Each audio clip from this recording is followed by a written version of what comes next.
Hello, I'm Deborah Weller, storyteller. I've been performing stories for over 45 years. You might say I got started when I was a little girl and got sent to my room because that's when I made my stories. But over the years, I've been performing in many states and internationally. Today, I want to tell you one of my favorite stories. I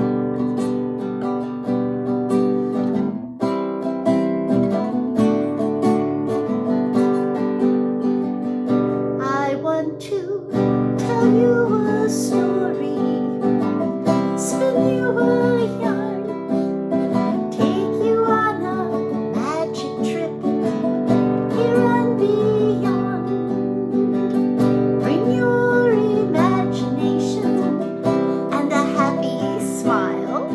Please gather round, sing along, listen for a while.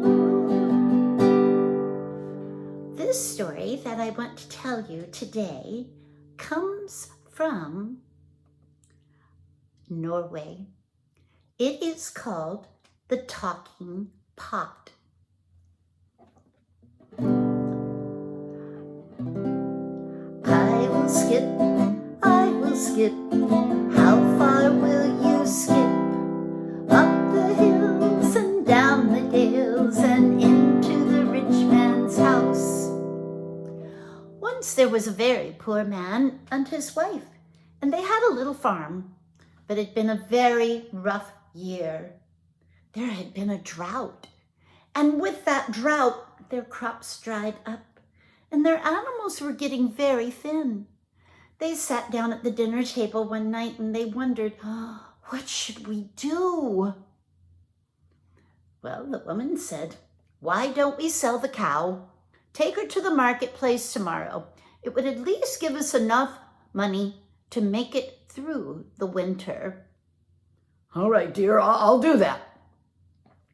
And so the next morning, the man went into the barn and he saw his cow. She was really not either fine nor fat, but it was all they had. And so he put a harness around the cow and they started walking down the lane to the market. But halfway there, they came across a very strange little man. This strange little man was dressed in reindeer skin clothing, a tunic and boots and a hat upon his head. And under his arm, he had a black three-legged pot. As the man and the cow went by him, the little man spoke out. Hey, would you like to sell me your fine, fat cow? Well, no, I need a good price for it. Can you give me a good price? Well, I could offer you a trade. Are you interested? I'd like to trade you this black pot. Why would I need a black pot? We have lots of those kinds of pots at our house. This is not any pot. It's a magic pot. Magic? What do you mean it's a magic pot? Come a little closer. All you have to do is rub this pot and you'll find out. So the man got a little closer and he took that black three-legged pot and he rubbed it a little. And what do you know? The pot began to sing. I will skip, how far will you skip? Up the hill and down the dale and into the rich man's house. Oh, a talking pot? Well, yes, I'll gladly make the trade. And the man handed the harness of the cow to this little tiny man. And he got the black three-legged pot. He saw the man and the cow walking off in the distance, and then they vanished. He couldn't wait to bring the pot home to his wife. So he kind of skipped all the way back home, but he thought he should give her a chance. So he hung it on a hook in the barn. He went inside with a big grin on his face. His wife looked at him Dear, where's the money for the cow? Dear, where's the money for the cow? I've got to tell you a story. Come out in the barn with me. I have a great story to tell you. It better be about money. So the woman went out into the barn, and the man stood there and pointed to the black three-legged pot. A three-legged pot? We've already got 4 of them.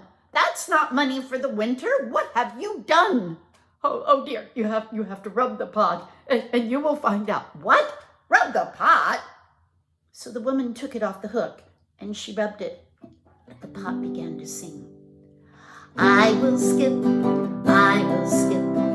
how far will you skip? Up the hill and down the dale and into the rich man's house. Oh, it is magical indeed. Oh. And with that, the pot was off. Stop! Where are you going? I'm bound for the home of the rich man's house. Away I go a-skipping. I'm bound for the home of the rich man's house. Away I go a-skipping. And off down the road it went, right to the rich man's house.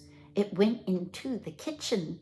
And the rich man's wife, she was making a fine pudding with butter and sugar and vanilla and eggs.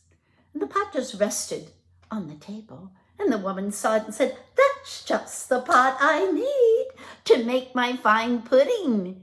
And she put in the cream and the sugar and the butter and started to take it over to the stove to heat it up, when that little pot jumped down and started running out the door. And she said, stop, you're stealing my pudding.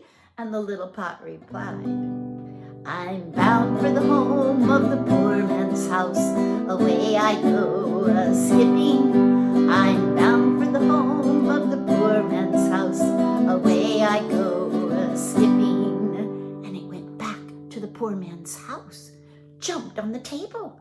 And when the man and the woman came in from the fields, they saw the pot there and said, oh, what is this that the pot brings us? And they looked and they saw the cream and the butter and the sugar. Oh, let's make a fine pudding.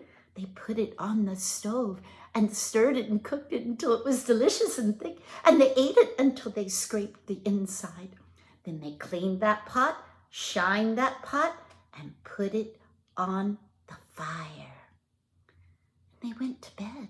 And the next morning when they came down, that little pot, all cleaned and shined, jumped down and started running out the door. Where are you going? Back to the rich man's house. And off that pot went. I will skip, how far will you skip? Up the hill and down the dale and into the rich man's house. This time it went into the barn, and all the threshers were there. Threshing the wheat, they saw the pot and said, oh, just what we need to put all wheat in. And they started scraping all the wheat until it went into the pot and it was almost overflowing. And that little pot started to skip out the barn door. I will skip, how far will you skip? Up the hill and down the dale and into the poor man's house. And the little pot skipped all the way back to the poor man's house. When the man and woman saw what it had brought them, what? Wheat? Oh, we'll have enough to make bread and we can share it with our neighbor. We will have plenty of bread all winter. They cleaned that pot, they shined that pot and put it on the fire. And the next morning, that pot was off again. I will skip, how far will you skip? Up the hill and down the dale and into the rich man's house. This time the pot went into the rich man's counting house where he kept all of his gold. And the rich man was counting his gold. 10, 20, 30, 40, 50, 100. I'm so rich. He saw the little pot and said, just what I need for my gold. And he scooped the gold into the pot. And when he reached for it to put it into the cupboard, that little pot jumped out of his hands and started running out the door. "Stop, you thief! You've taken all my gold!" And that little pot said, I will skip, I will skip. How far will you skip? I'm bound for the home of the poor man's house. Away I go skipping. It went right back to the poor man's house. This time, when they saw it, they said, oh dear, look, it's gold! More gold than we could ever imagine or need. We'll share some with the neighbors. And they only kept just what they would need. They went out and shared it with their neighbors. They cleaned that pot and shined that pot and said, thank you, little pot. You are so generous to us. And they hung it on the hook. The next morning, that pot was off one last time. I will skip, I will skip. How far will you skip? Up the hill and down the dale and into the rich man's house. This time it went in the front door of the rich man's house and waited in the foyer.